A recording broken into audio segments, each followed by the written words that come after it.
we're seeing the result in our world is the crippledness that we've been in.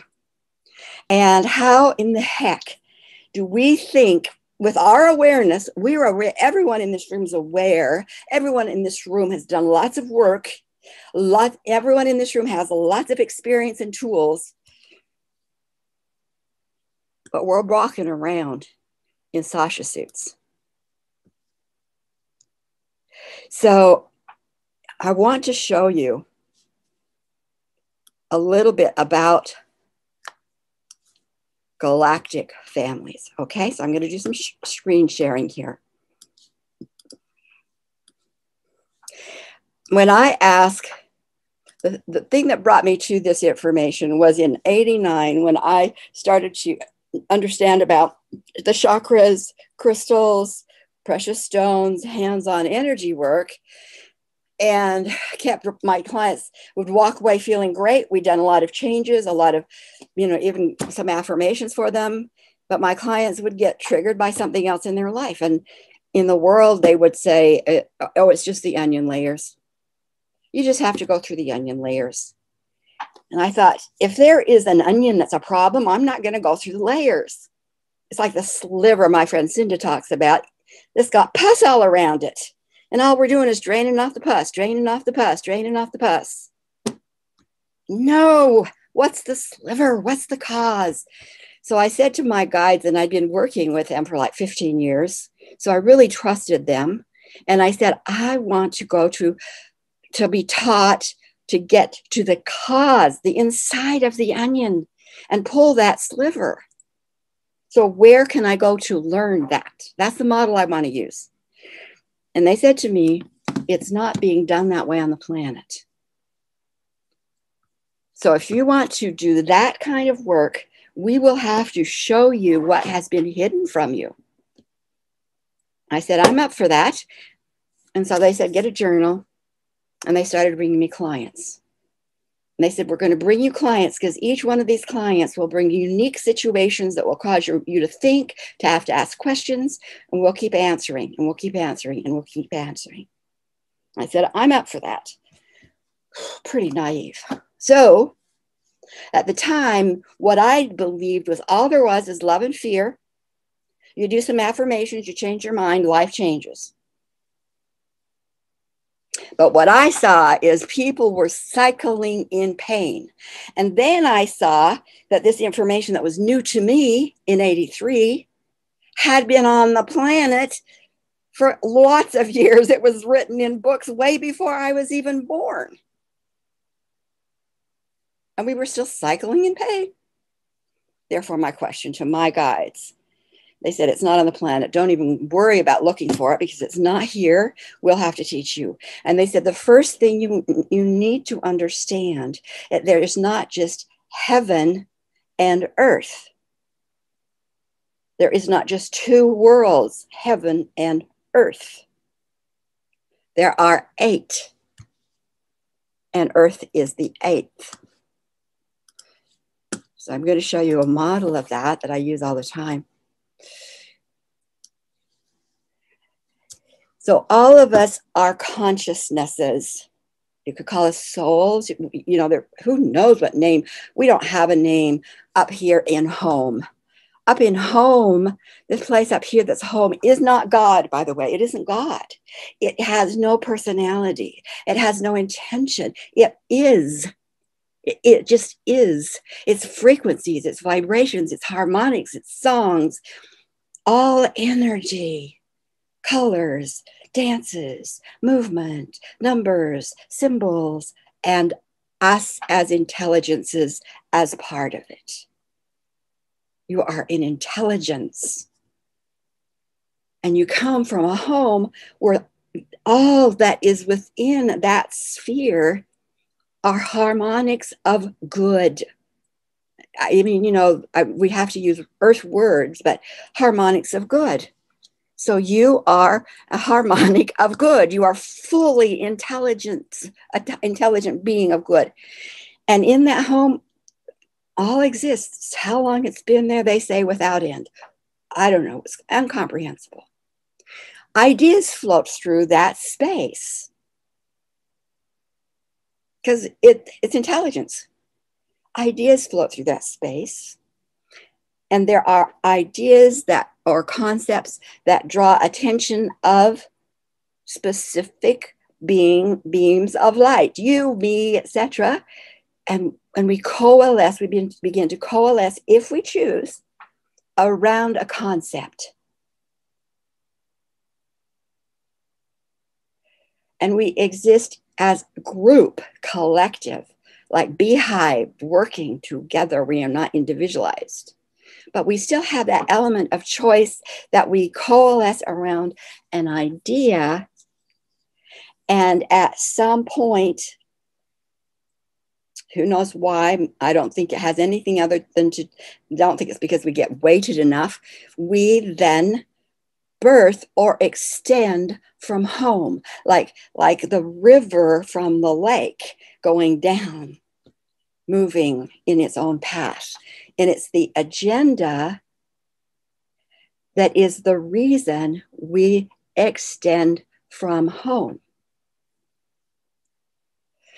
And how many unlimited numbers of these conscious group collectives exist in the galaxy or the huge space? I call it, I know we are in Laniakea of the Milky Way part of that. And how many alive consciousness spaces of living are they? I don't know, never ask. But we're now on a journey, and we have an agenda, a reason that we have extended on this journey. There are 7 different, what I call divine families, who are together down here on the planet. So it isn't just one family came straight through. No, there were 7 that came on the planet, and you can see them here. And they each have their own agenda. That's why I've put colors to them. And this is where I want you to think, because I'm going to show you the agendas that I've been told were the 7 agendas that are now on the planet, okay?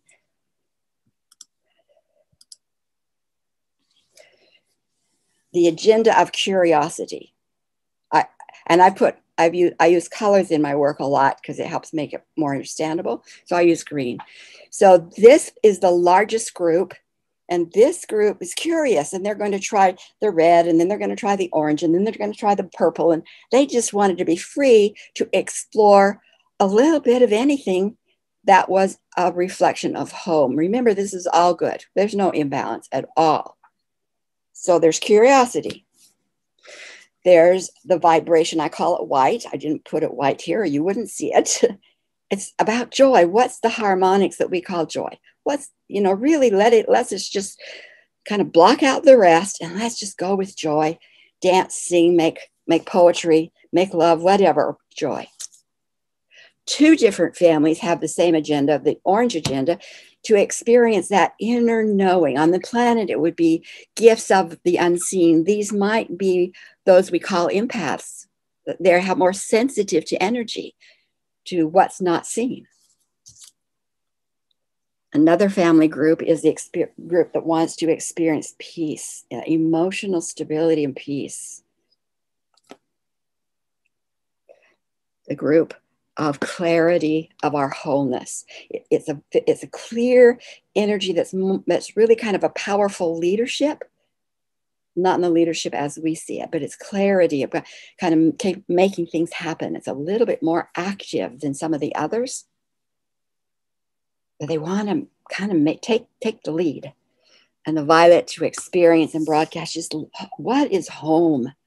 Just hold on to that home energy. Now, as you sit just quietly with yourself, what agenda seems to call to you? And I'm going to just give you a minute to think about that.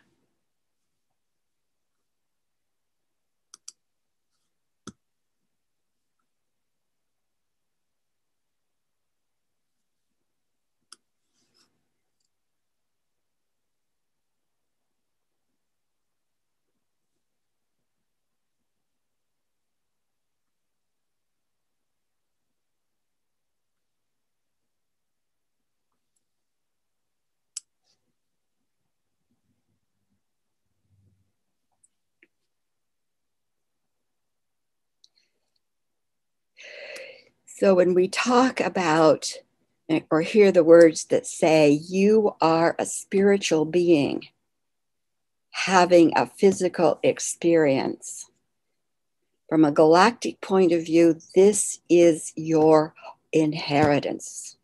This is your home. These are the qualities that is you as a spiritual being.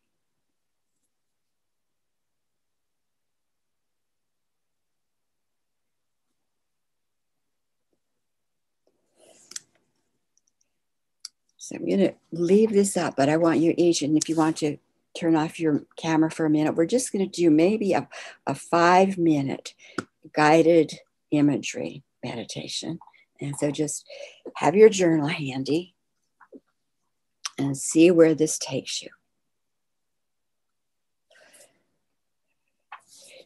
So here you are in a physical bodysuit.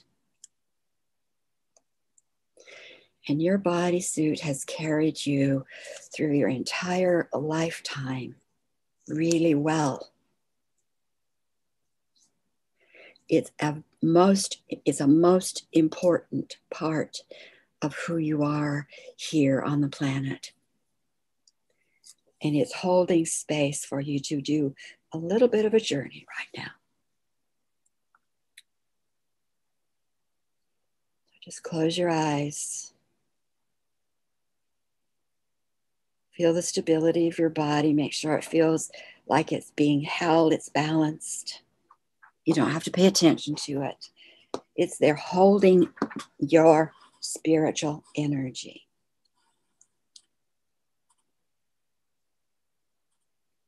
Take a few breaths and breathe the love and appreciation into the bodysuit.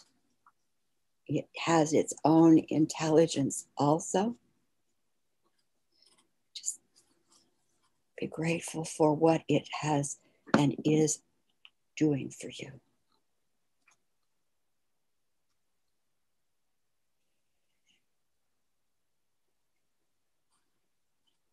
And remember that you are in the sacred ground of sovereignty, totally cocooned in the vortex of guardianship circle teams. That those who are here with you and to guide you have the qualities that fit your highest expression for your life. They know what that is. They know you at a frequency level. They love you and will allow no harm to come to you. So we're just going to invite them to help you as you turn from the physical body and allow yourself in imagination to sense where you are being drawn. Because we are taking you to have a taste of your family in reunion. They've been waiting for you to remember them. They know what you have been doing has been a hard journey, and they love and appreciate you for that. I want you to come home just for a tiny bit of time. Just turn around in imagination and find where that path is that opens to you.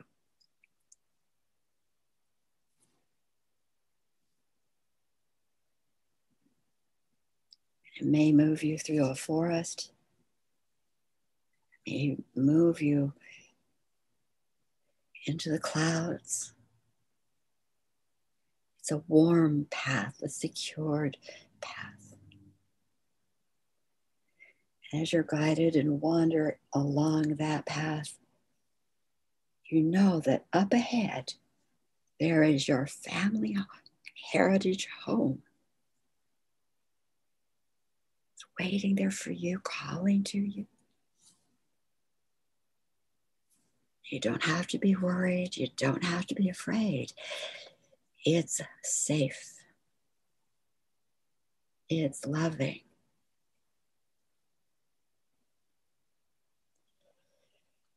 As you move closer and closer to that region of your home, you may even sense some of those from your family coming to greet you to make sure you get into the correct home.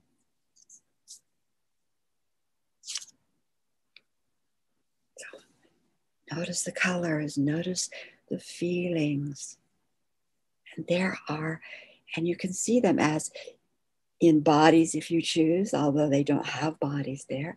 Whatever it is that you need to have in your imagination to recognize the love, the smiles, the heartfelt reunion.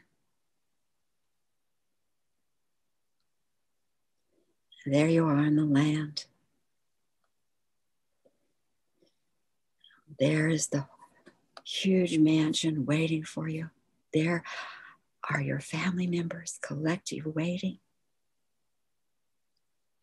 Everyone has done their part to make this the perfect time for you. Whatever music, whatever stories, whatever food, whatever hugs, they've prepared it for you.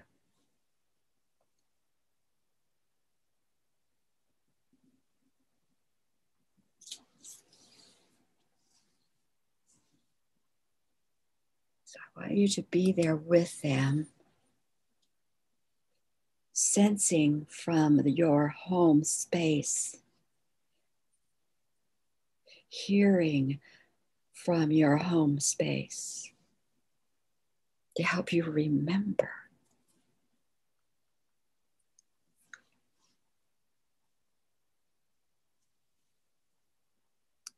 If you have questions, ask it.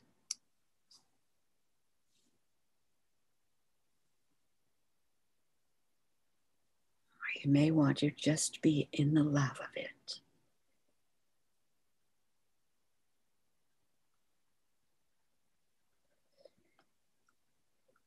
And I'll have you there for about another minute. And I want you to bring back with you the remembrance of the feelings, of any words, of any ideas.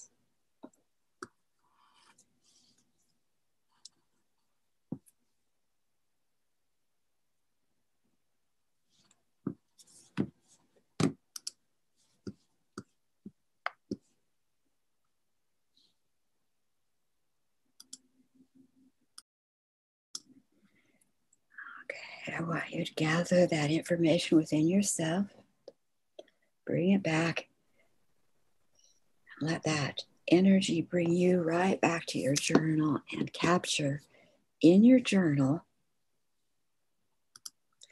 the answer to the question that's in the chat.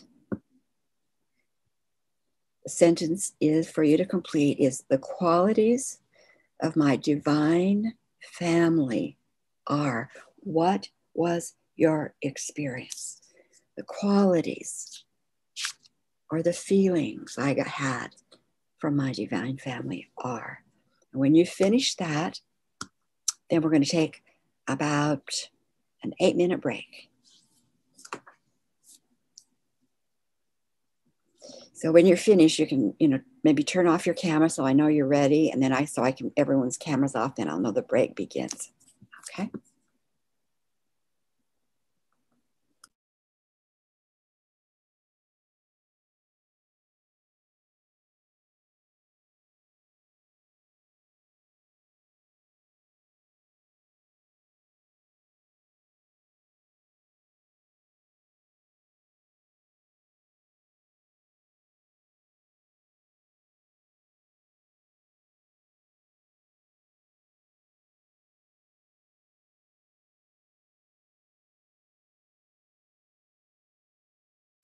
So again, the qualities of my divine family are, or what I felt from my divine family was, something like that.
Sharon, what time are we coming back?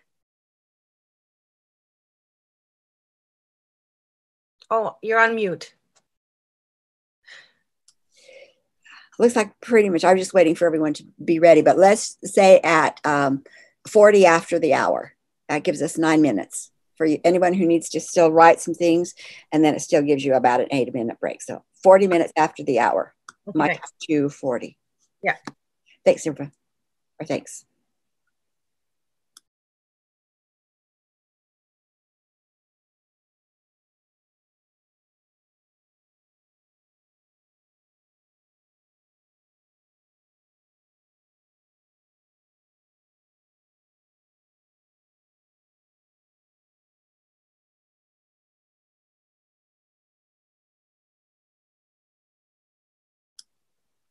So when you say or hear or think, I'm a spiritual being having a physical experience, I hope that you're getting a little bit bigger sense of who you are as a spiritual being.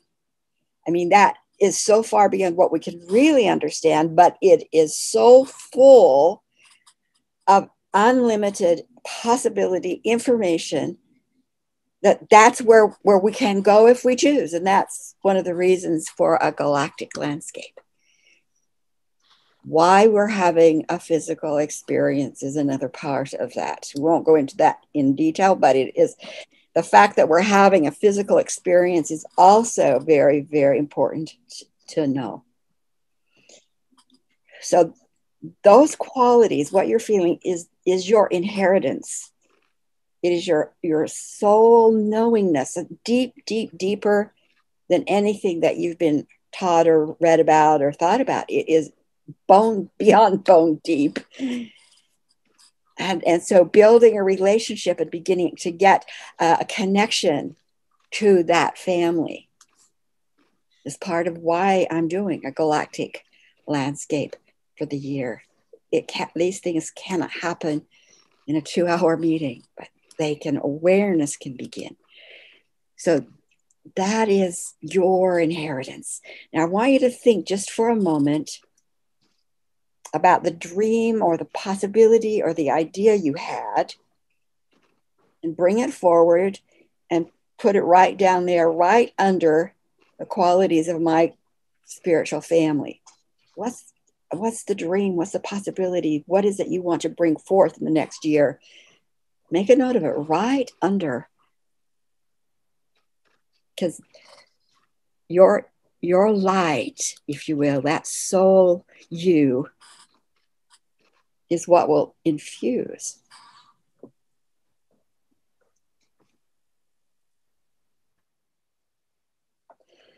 And if we continue to play on the crippled game board that says women are here to nurture, we have to be safe and be silent. We have to argue about who's right and who's wrong.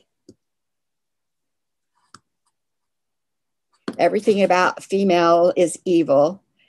Now, you may not believe it, but it is held in female psyche and it is held in male psyche. So if we try to build on the crippled game board, people are going to say, oh, I know you've been visiting Sasha the tailor. I can tell you've been visiting Sasha the tailor. Look how you walk. Look how you move. All crippled. And those that I am working with are women right now, and that's fine with me, who are in what I call the queen of myself phase of life. We've been the maiden, we've been the mother and their caretaker, whether of mother or in corporate. We're greatly skilled. We have rich experiential wisdom, but we sense, that we've got something more to do it, and it's for us. It's like we are the queen of ourself, and we have a lot to bring to the table. We have a sense of what feeds our soul and what does not feed our soul, and domination cultures will not support a female's passion. Not like that. But we don't have to play in those structures.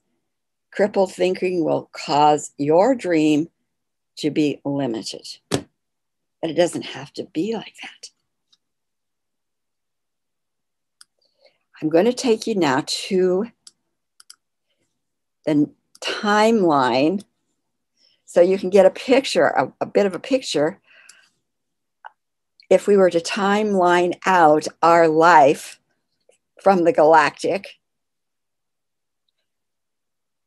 to now. And here it is, coming up.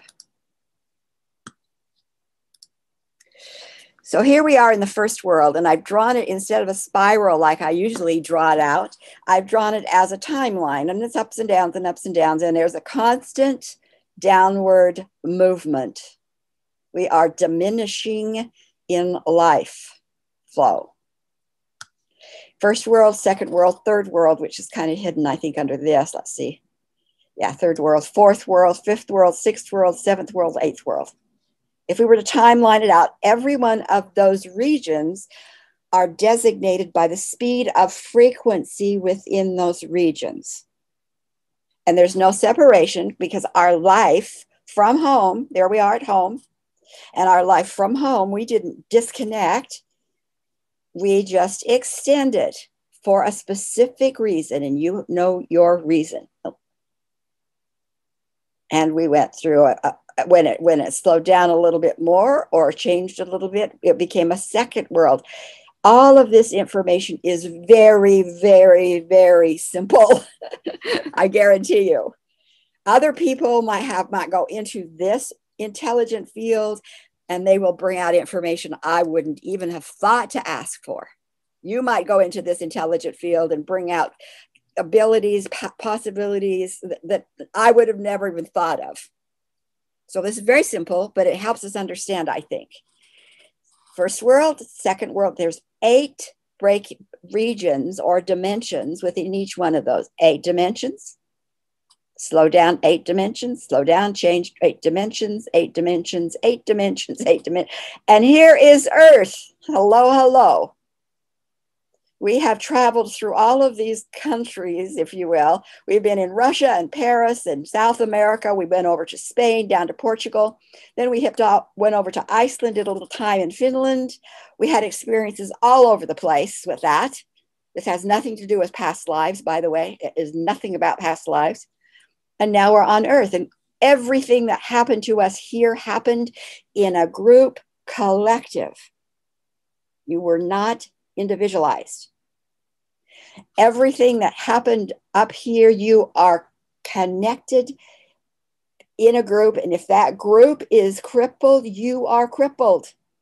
If that group, it had decided to limit themselves, you are limited. Whatever happened in these worlds have directly impacted the energy life that you are. Not everyone in those families are in the Earth mission incarnation. Only those of us who volunteered. So the greater part of your family exists all throughout these regions. They're in direct connection and contact with any and everything that is held in those worlds. And you have direct access to it when you understand that. So now I've taken this last segment, which is Earth. And here we have Earth as most of us understand it. The body-mind paradigm. Now there's 8 regions, there's 8 dimensions, but the first lower frequency is what we interpret with our physical sensing system. So we call it physical or the body. The vibrations that are a little bit higher, faster are interpreted, and those things are stored in the mental body or the mind. Frequencies that are a little bit faster are stored in our emotional body. The very fastest frequency for our Earth experience is what we would call the spiritual body, or maybe some would call it the etheric. This is what we have as Earth experience, and this is where most of us play. Well, this is where a lot of us play. I think where most play are down here in their physical sensing, and all this is bullshit and Pollyanna. Excuse the word. So if you have had the experiences that you've been able to sense things in these areas, and everybody thinks you're crazy, well, now you understand why they think you're crazy. You're not. You live in a crippled world that focuses on the physical, in which all of this, and especially all of that aspect of all of ourselves, has been hidden from you intentionally. And I hope you understand yourself a little bit better just with that little bit of knowledge. So here, if we make a timeline just in Earth experiences, because there's no time, space here, everything's present. There's nothing about time to space. But here we are on Earth. So about 600,000 years ago, we have a bodysuit called Neanderthal. And as I learned more about the Neanderthal body, it's very, very aligned to what I was shown as when we first came into a bodysuit to inhabit the bodysuit so we could have an experience on the Earth. So I started 600 years ago, not Neanderthals was there. A lot of things happened, but the bodysuits that we inhabit, called Homo sapien, came about 195,000 years ago. Now, the earliest, and these are all Google researched, I did not go to college, Google researched about 38,000 years ago is the earliest female statues began that we know of. About 10,000 years ago, again, from archaeological, looking from Earth up, back, that's when they begin to see a male rule. Males ruling. 2700 BC, military recorded. Like that's where that started that we know of. Again, about 64. This is where Christianity was formed. Now, I'm not putting all the others on there, but Christianity was formed right about there. The European witch hunts happened right about there. And here we are in present day. So right here is the tip of a huge iceberg. Huge iceberg. Does everyone need to understand or know or think about the iceberg? Not really. But there are some of us who it's really important that we understand the iceberg, that we understand this part of our life, that we understand this part of our life, and then we see how it fits together. This is a huge platform, a huge landscape that we can play on, make sense of, see how we fit into it, and where are we called to play to make changes in it. Which brings me to the point of my original question to my guides was, what's the cause? Where's the sliver? Why are we in repeating patterns of pain? And have been when this information that I was using in 80, this information has been around a long time, and I'm being told it will free me. It's been around a long time and it hasn't freed us. What's the matter? What is the cause? Where's the sliver? And they said, well, interesting, you should ask. Get a journal, we'll bring you clients. And by the way, it's been hidden from you. So don't try and figure it out from out there in the world. It's not there. So I'm going to show you cause.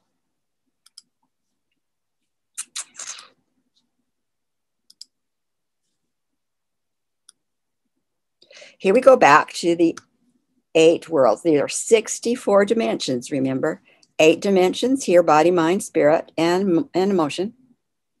And the rest. So here we are, divine families. We are doing our thing. We're having a great time. We've stretched from home. We're really feeling pretty good. We're out on our own a little bit, having an experience around our original agenda. It stayed the same.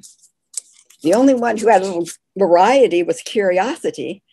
Curiosity could, because the others were very focused in specific regions of the entire wave of home. They were kind of focused in specific regions, where curiosity was like, okay, well, let's look around. Let's try this. And now let's try that.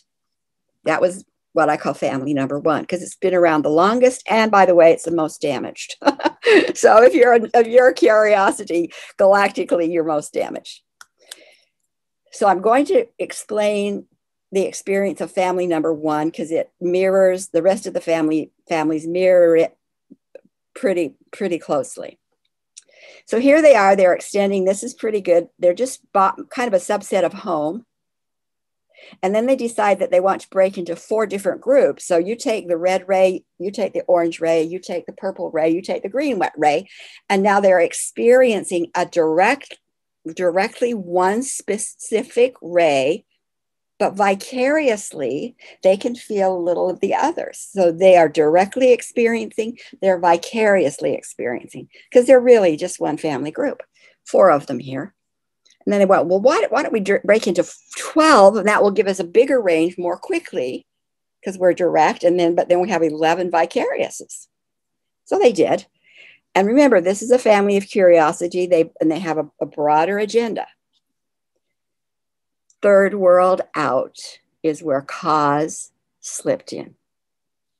For whatever reason, this family of nativity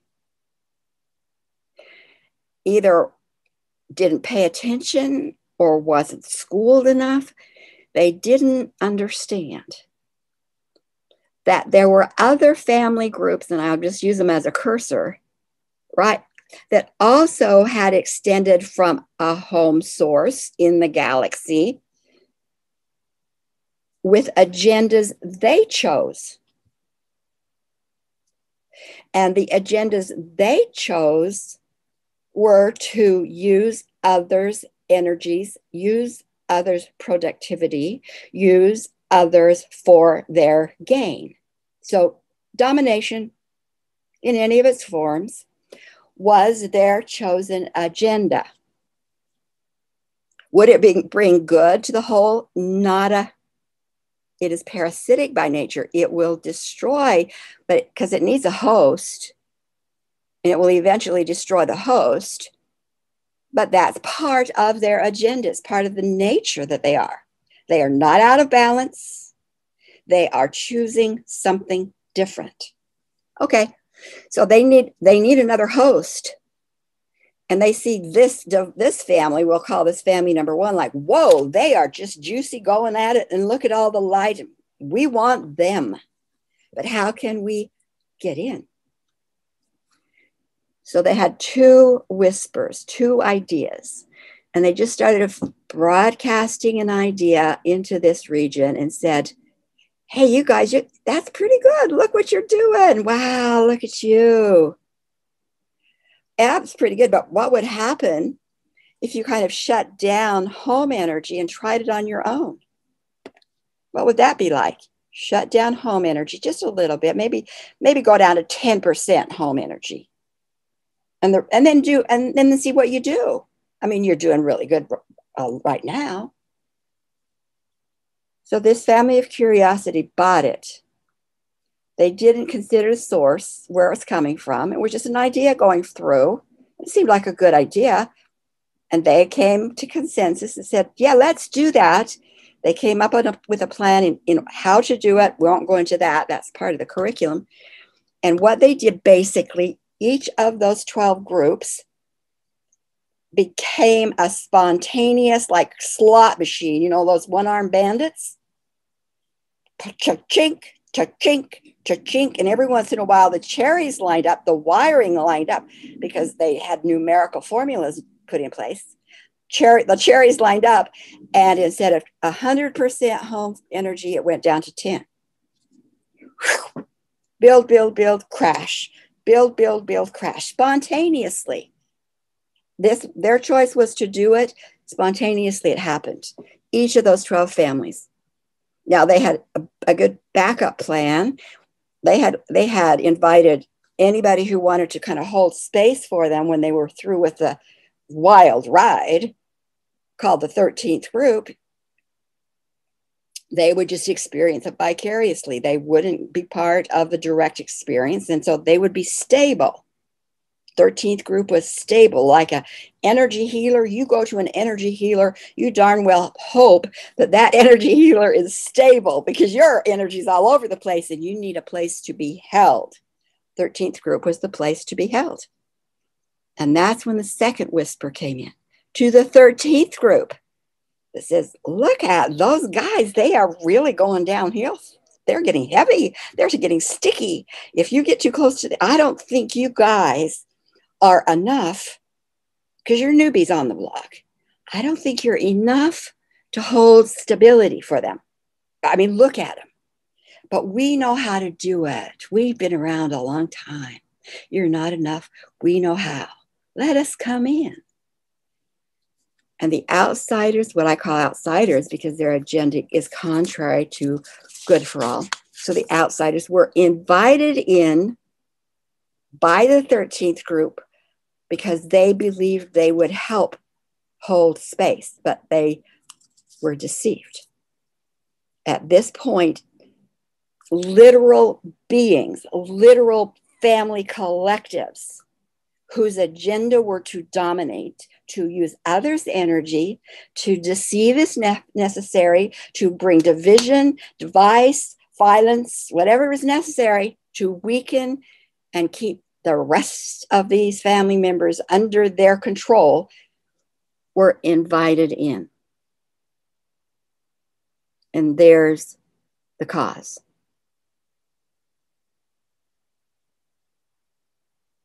So that at this point, instead of that divine family of home, which then became with the choice that they made to sometimes turn off home and go into chaos home, or fear, love, instead of that going on, there was now a third vibration presence that says, we own you. We own you.